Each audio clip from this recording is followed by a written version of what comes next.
ఈరోజు నేను మీకు 'పారాసైట్' అనే సౌత్ కొరియన్ మూవీ స్టోరీని ఎక్స్‌ప్లెయిన్ చేస్తున్నాను. సినిమా ఒక మురికివాడ చూపించడంతో స్టార్ట్ అవుతుంది. ఆ మురికివాడలో ఒక ఇంట్లో కిమ్వో అనే ఒక పిల్లవాడు నెట్ సిగ్నల్ రావడం లేదని అటూ ఇటూ తిరుగుతూ ఉంటాడు.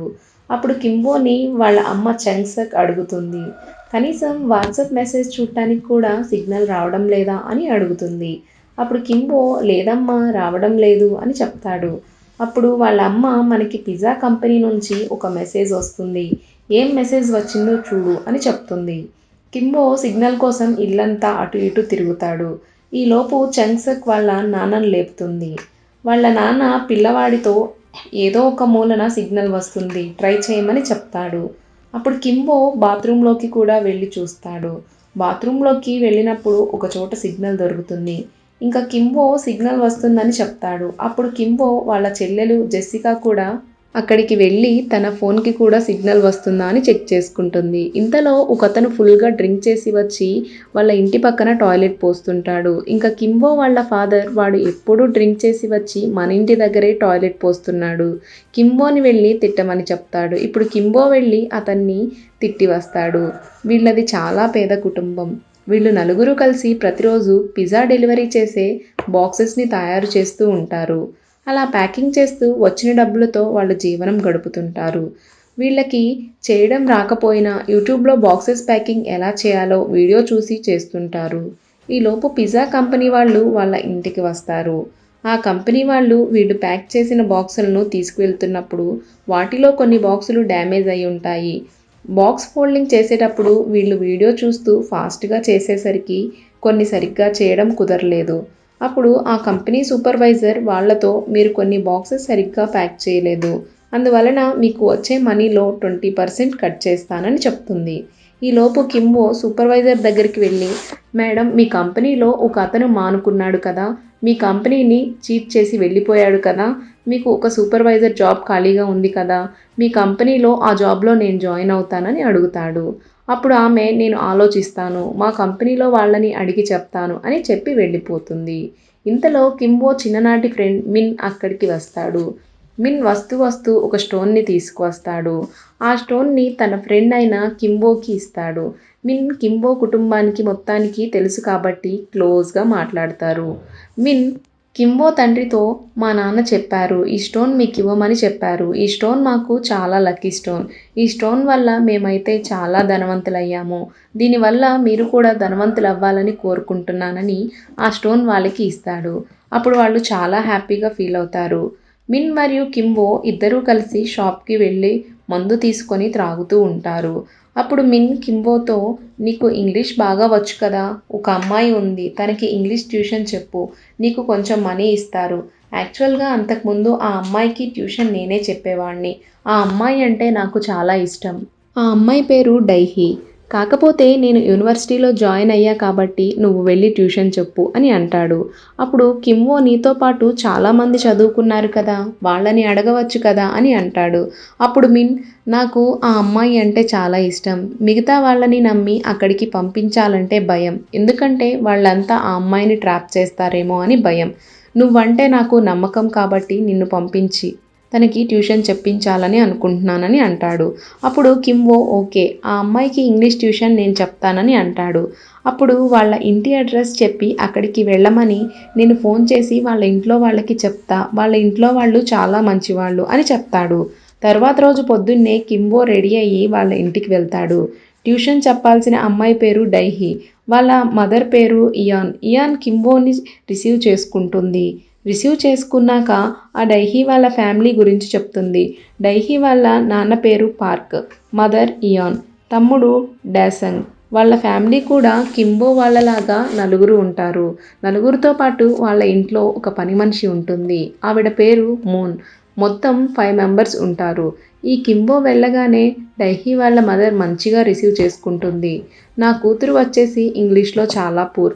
నెక్స్ట్ ఇయర్ నేను తనని యూనివర్సిటీకి పంపించాలని అనుకుంటున్నాను. నువ్వు చెప్పి క్లాసులు మేము దగ్గర ఉండి వినాలి. ఎందుకంటే మాకు మిన్ అంటే నమ్మకం. నువ్వు అలాగే చెప్తావో లేదో నాకు తెలియాలి అన్నప్పుడు ఈ కింవో దానికి ఒప్పుకుంటాడు. దగ్గర ఉండే డైహీకి క్లాసెస్ చెప్పినప్పుడు డైహీ వాళ్ళ మదర్ కూడా యాక్సెప్ట్ చేస్తుంది. చాలా మంచి టీచర్ అని చెప్తుంది. ఇంకా డేసంగ్ అనే పిల్లవాడు ఉన్నాడు కదా, వాడు బొమ్మలు గీస్తుంటాడు. ఇంట్లో బాగా అల్లరి చేస్తుంటాడు. అప్పుడు డేసంగ్ వాళ్ళ మదర్ కింవోతో, నా కొడుకు చిన్నప్పటి నుంచి ఇలా చేస్తూ ఉన్నాడు. వాడిని చూస్తుంటే నాకు భయం వేస్తుందని చెప్తుంది. అప్పుడు కింవో, నీ కొడుకు డ్రాయింగ్ బాగా వేస్తున్నాడు. ఒక మంచి ఆర్ట్ ఉన్న టీచర్ దగ్గరికి పంపించారంటే ఆవిడ ఈ డేసంగ్ మైండ్ని మార్చేస్తుంది. ఈ అల్లరి కూడా తగ్గుతుందని చెప్తాడు. అప్పుడు డేసంగ్ వాళ్ళ మదర్, మీకు తెలిసిన టీచర్ ఎవరైనా ఉన్నారా అని అడుగుతుంది. అప్పుడు కింవో, నాతో పాటు కాలేజ్ చదివిన ఒక అమ్మాయి ఉంది. ఆ అమ్మాయి పేరు జెస్సికా అని, ఆ అమ్మాయిని అడిగి ట్రై చేస్తా అని చెప్తాడు. సరే అని డేసంగ్ వాళ్ళ మదర్ అంటుంది. తర్వాత రోజు కింవో వాళ్ళ చెల్లిని టీచర్గా వాళ్ళ ఇంటికి తీసుకువెళ్తాడు. ఆ పాప పేరు జెస్సికా అని చెప్తాడు. జెస్సికా అక్కడికి వెళ్ళగానే బాబుతో చాలా క్లోజ్గా ఉంటుంది. ఇంకా ఆ పిల్లోడికి ట్రైనింగ్ ఇస్తూ ఉంటుంది. ఆ పిల్లోడు అల్లరి మొత్తం కంట్రోల్ చేస్తూ ఉంటుంది. ఇదంతా చూశాక డేసంగ్ వాళ్ళ మదర్ కింవోతో, నువ్వు చాలా మంచి టీచర్ని తీసుకువచ్చావు. ఈ డేసంగ్ వచ్చేసి జెస్సికా మాట వింటున్నాడని చెప్తుంది. ఈలోపు డేసంగ్ వాళ్ళ ఫాదర్ వస్తాడు. డేసంగ్ వాళ్ళ ఫాదర్ పేరు పార్క్. పార్క్ జెస్సికాని చూసి ఎవరు అని అడుగుతాడు. అప్పుడు డేసంగ్ వాళ్ళ అమ్మ ఇలా చెప్తుంది, డేసంగ్ని బొమ్మలు వేయటం నేర్పించే టీచర్ అని చెప్తుంది. అప్పుడు ఈ పార్క్ ఇలా అంటాడు, బాగా ట్యూషన్ చెప్పి నా కొడుకుని కంట్రోల్లో పెట్టాలి అని చెప్పి పైకి వెళ్ళిపోతాడు. వెళ్తూ వెళ్తూ తన డ్రైవర్ని పిలిచి జెస్సికాని తన ఇంటి దగ్గర డ్రాప్ చేయమని చెప్తాడు. జెస్సికాని డ్రైవర్ కార్లో తీసుకువెళ్తూ, మేడం మీ ఇల్లు ఎక్కడా చెప్పండి, నేను అక్కడ డ్రాప్ చేస్తానని చెప్తాడు. నా ఇల్లు సంగతి తర్వాత, నేను మధ్యలో ఒక చోట దిగాలి, అక్కడికి నా బాయ్ ఫ్రెండ్ వస్తాడు, నేను అక్కడ దిగుతానని చెప్తుంది. ఈ జెస్సికా ఏం ప్లాన్ వేస్తుందంటే, వాళ్ళ నాన్న కూడా ఒక కార్ డ్రైవర్, వాళ్ళ నాన్నని ఆ డ్రైవర్ ప్లేస్లో పెట్టాలని డిసైడ్ అవుతుంది. అందుకోసం తెలివిగా ఏం చేస్తుందంటే తన డ్రెస్ పీకి కార్లో వేస్తుంది. తర్వాత ఆవిడ దిగి వెళ్ళిపోతుంది. ఆ తర్వాత రోజు పార్క్ కార్లో వెళ్ళేటప్పుడు ఆ డ్రెస్ని అబ్జర్వ్ చేస్తాడు. అది కార్లోకి ఎలా వచ్చిందని ఆ డ్రైవర్ని అడగకుండా డైరెక్ట్గా తన ఇంటికి వచ్చి తన భార్యతో డిస్కస్ చేస్తాడు. వాడు నా కార్లో రొమాన్స్ చేశాడు, నాకు వాడు అలా చేయడం నచ్చలేదని తన భార్యతో చెప్తాడు. అప్పుడు పార్క్ భార్య అయితే వాడిని తీసేద్దాం అని చెప్తుంది. ఆ తర్వాత పార్క్ వాళ్ళ భార్య జెస్సికాతో, మాకు ఒక డ్రైవర్ కావాలి, మేము మా పాత డ్రైవర్ని తీసేస్తున్నాం అని చెప్తుంది. మాకు తెలిసిన ఒక డ్రైవర్ ఉన్నాడు, మా అంకుల్కు డ్రైవర్గా చాలా సంవత్సరాలుగా పనిచేస్తున్నాడు. ఇప్పుడు వాళ్ళ ఫ్యామిలీ ఇక్కడ నుంచి వెళ్ళిపోయారు, చాలా నమ్మకస్తుడు అని చెప్తుంది. అయితే రేపు వచ్చి కలవమని పార్క్ వాళ్ళ భార్య జెస్సికాతో చెప్తుంది. జెస్సికా ఆ తర్వాత రోజు తన తండ్రిని పార్క్ వాళ్ళ ఇంటికి తీసుకువస్తుంది. తన తండ్రిని పరిచయం చేస్తుంది. తర్వాత రోజు వీళ్ళు ఏం చేస్తారంటే, పార్క్ వాళ్ళది బెంజ్ కార్.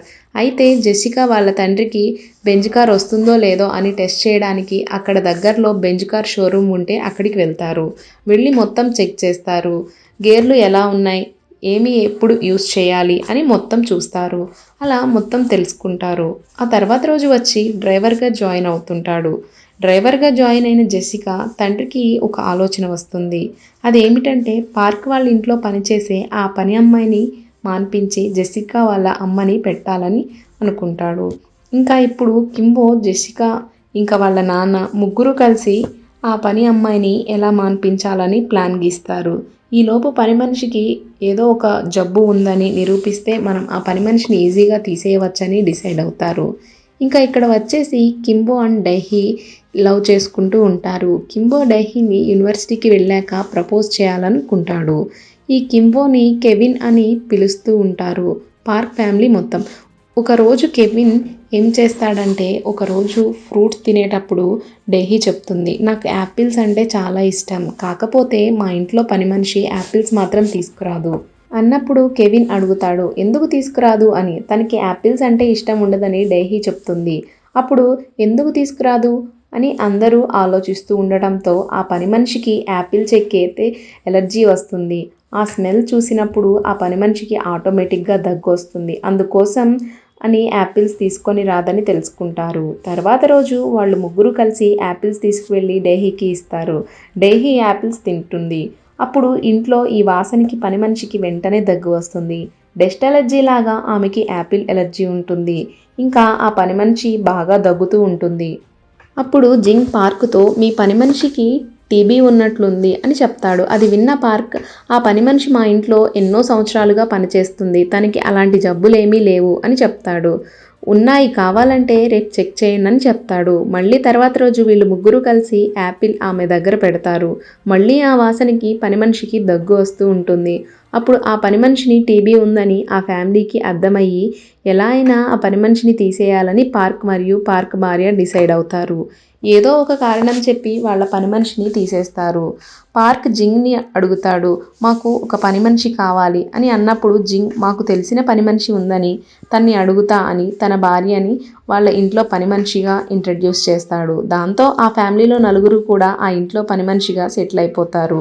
ఒకరోజు ఏం జరుగుతుందంటే పార్క్ ఫ్యామిలీ మొత్తం పిక్నిక్కి వెళ్తారు. పిక్నిక్కి వెళ్ళినప్పుడు కెవిన్, జెసికా, జింగ్ మరియు వాళ్ళ భార్య అందరూ కలిసి మందు తాగుతూ ఎంజాయ్ చేస్తుంటారు. అంతలోనే ఈ ఇంటికి పాత పని మనిషి వస్తుంది.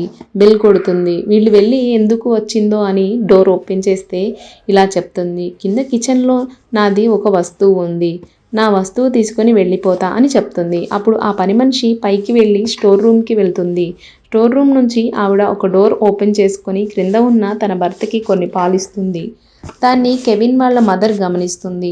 అప్పుడు ఆ పని మనిషి చెప్తుంది, నా భర్త ఒక వ్యాపారం పెట్టి మేము నష్టపోయాము, బయట అన్ని అప్పులే ఉన్నాయి, వాళ్ళంతా మా వెంట పడుతున్నారు, అందుకోసం నా భర్తని ఇక్కడే పెట్టా చాలా సంవత్సరాల నుంచి అని చెప్పి, మీరు పని మనుషులే, మేము పని మనుషులే, కాబట్టి మీరు 2 రోజులకి ఒకసారి 3 రోజులకి ఒకసారి అయినా పాలు ఇచ్చి ఫుడ్ ఇవ్వండి చాలు అని చెప్తుంది. అప్పుడు కెవిన్ వాళ్ళ మదర్ ఏం చేస్తుందంటే ఒక వీడియో తీసి పార్క్కి చెప్తా, పోలీసులకి ఫోన్ చేస్తా అని చెప్తుంది. అంతలోనే మిగతా ముగ్గురు మెట్ల మీద నుంచి తొంగి తొంగి చూస్తుంటారు. అప్పుడు వాళ్ళు ఒకరినొకరు నెట్టుకోవడంతో అక్కడి నుంచి జారి పడతారు. పడిన వెంటనే నాన్న అని పిలుచుకుంటూ ఉంటారు. అది చూసిన పని మనిషికి అనుమానం వచ్చి మీరంతా ఎవరు అని అడుగుతూ ఒక వీడియో తీస్తుంది. మేమంతా ఒకటే ఫ్యామిలీ, మాకు ఏ ఉద్యోగాలు లేవు, అందుకోసం మేమంతా కలిసి ఇలా పార్క్ ఇంట్లో సెటిల్ అయ్యాం అని చెప్తారు. అప్పుడు ఆ పని మనిషి వీడియో తీసి వాళ్ళని బ్లాక్మెయిల్ చేస్తుంది. ఈ విషయం మొత్తం పార్క్కి చెప్తా అని బెదిరిస్తుంది. అప్పుడు పని మనిషి ఏం చెప్తే అది చేయడానికి వాళ్ళు నలుగురు ఒప్పుకుంటారు. కెవిన్ వాళ్ళ అమ్మ పని మనిషితో క్రింద ఇంత పెద్ద గుహ ఉందని పార్క్కి తెలియదా అని అడుగుతుంది. అప్పుడు పని మనిషి ఎవరికీ తెలియదు, మా పాత ఓనర్ ఒక్కరికే తెలుసు, వాళ్ళు వెళ్ళిపోయాక ఇది ఎవరికీ తెలియదు, నేను అంతకు ముందు నుంచి ఇక్కడే పనిచేస్తున్నా, వాళ్ళు వెళ్ళిపోయాక కూడా ఇక్కడే పార్క్ వాళ్ళకు కూడా నేనే చేస్తున్నానని చెప్తుంది. అంతలో ఈ పని మనిషి దగ్గర ఉండే ఫోన్ని కెవిన్ లాక్కుంటాడు. ఫోన్ లాక్కోవడంతో వాళ్ళంతా గొడవ పడుతూ ఉంటారు. ఈలోపు వర్షం పడటంతో పార్క్ ఫ్యామిలీ పిక్నిక్కి వెళ్లకుండా క్యాన్సిల్ చేసుకొని ఇంటికి రిటర్న్ అవుతారు. అప్పుడు పార్క్ వాళ్ళ ఆవిడ కెవిన్ వాళ్ళ అమ్మకి కాల్ చేసి మేము రిటర్న్ వచ్చేస్తున్నాము, మాకు వుడ్ చేసి ఉంచు, మేము వస్తున్నాము అని చెప్తుంది. ఇంకా ఇందాక వీళ్ళు గొడవ పడ్డారు కదా, ఇంకా పని మనిషిని మరియు పని మనిషి భర్తని బాగా కొట్టి కింద ఉన్న గృహలో కట్టేస్తారు. కట్టేశాక ఇంకా పార్క్ ఫ్యామిలీ వస్తారు. ఈలోపు వాళ్ళు ఇల్లు మొత్తం క్లీన్ చేసి ఉంటారు. ఇంకా ఒక బెడ్ కింద కెవిన్, జింగ్, జెసికా వీళ్ళు ముగ్గురు దూరేస్తారు. ఎందుకంటే పార్క్ ఫ్యామిలీ చూస్తే నిజం తెలిసిపోతుంది కదా అని వాళ్ళు ముగ్గురు అలా చేస్తారు. అలా దాక్కున్న సమయంలోనే పార్క్ ఫ్యామిలీ ఇంటికి వస్తారు. పార్క్ ఫ్యామిలీ రాగానే వాళ్ళు ఎవరి రూమ్లోకి వాళ్ళు వెళ్ళిపోతారు. ఇంకా వీళ్ళు అక్కడ నుంచి వెళ్ళిపోదాం అనుకుంటే ఈలోపు డేసంగ్ అనే చిన్నపిల్లాడు ఇంట్లో నుండి బయటికి వచ్చి గార్డెన్లో టెంట్ వేసుకొని నేను ఇక్కడే పడుకుంటా అని అంటాడు. అప్పుడు ఇంకా పార్క్ మరియు పార్క్ భార్య వచ్చేసి హాల్లోనే పడుకుంటారు సోఫాలో. అప్పుడు పార్క్ తన భార్యతో ఈ విధంగా చెప్తుంటాడు, పార్క్ జంగ్ దగ్గర ఏదో ఒక విధమైన స్మెల్ వస్తుంటుంది, ఆ స్మెల్ని నువ్వు ఎప్పుడైనా గమనించావా అని అడుగుతాడు. అప్పుడు ఆమె ఏం స్మెల్ అది అని అడుగుతుంది. అది అదో రకమైన చండాలమైన స్మెల్, ఈ మురికివాడల్లో ఉండేటువంటి వాళ్ళ దగ్గర వస్తుంది అటువంటి స్మెల్ అని చెప్తాడు. అప్పుడు ఈ మాటలు విన్న కెవిన్ ఫాదర్ చాలా బాధపడతాడు. ఇంకా వాళ్ళంతా నిద్రపోయాక అక్కడ నుంచి వాళ్ళు ముగ్గురు ఎస్కేప్ అవుతారు. ఈలోపు అక్కడ పెద్ద వర్షం వచ్చి కెవిన్ వాళ్ళ ఇల్లు మొత్తం మునిగిపోతుంది. అక్కడ వాళ్ళ ఇల్లు మొత్తం మునిగిపోయి వాళ్ళ సామానంతా కూడా కొట్టుకుపోతాయి. ఆ రోజు అక్కడి నుంచి ఒక షెల్టర్ దగ్గరికి వెళ్ళి తలదాచుకుంటారు. తర్వాత రోజు వీళ్ళ డ్యూటీకి వెళ్ళాలి కాబట్టి అక్కడ నుంచి రెడీ అయి వెళ్ళిపోతారు. కెవిన్ వాళ్ళ నాన్నకి మాత్రం ఒక బాధ ఉంటుంది. వాళ్ళు రాత్రి మాట్లాడుకున్న విషయం గురించి. ఆ బాధలో వచ్చేసి జింగ్ డల్గా ఉంటాడు. ఇంకా ఆ రోజు ఒక బర్త్డే పార్టీ ఉంటుంది. అది ఎవరిదంటే పార్క్ వాళ్ళ కొడుకుది. అందరూ బర్త్డే అరేంజ్మెంట్స్లో బిజీగా ఉంటారు. ఇప్పుడు పని మనిషి వాళ్ళ భర్త ఆ గృహం నుంచి తప్పించుకొని బయటకు వస్తాడు. ఇక్కడ వీళ్ళంతా బాగా ఎంజాయ్ చేస్తూ ఉంటారు. ఈ లోపు అతనికి జెస్సికా కనిపిస్తుంది. అప్పుడు జెస్సికాని కత్తితో పొడుస్తాడు. అక్కడ నుంచి బయటికి వచ్చేస్తాడు. గార్డెన్లో కెవిన్ వాళ్ళ నాన్న వాళ్ళు ఉన్నారు. జెస్సికాని కత్తితో పొడవగానే అక్కడ ఉన్న వాళ్ళంతా భయంతో పరుగులు తీస్తారు. అలా ఒక పెద్ద గొడవ జరుగుతుంది. జెస్సికాని కత్తితో పొడవటం వల్ల జెస్సికా పడిపోతుంది. అప్పుడు వాళ్ళ తల్లిదండ్రులు ఇద్దరు బాధపడుతూ ఉంటారు. అప్పుడు ఈ గొడవ జరిగే సమయంలో పార్క్ కొడుక్కి చిన్న గాయం అవుతుంది. పార్క్ తన కొడుకుని హాస్పిటల్కి తీసుకువెళ్ళడానికి తొందరగా రా కార్ని తీయడానికి అని అంటాడు. అయినా కూడా జంగ్ అక్కడి నుంచి రాడు. కనీసం కార్ కీస్ అన్నా విసురు అని అంటాడు. ఇంకా కార్ కీస్ని అయితే విసిరేస్తాడు. ఈ లోపు గొడవలో జింగ్ భార్య మరియు పని మనిషి భర్త ఇద్దరూ గొడవ పడతారు. అప్పుడు జింగ్ భార్య పని మనిషి భర్తని చంపేస్తుంది.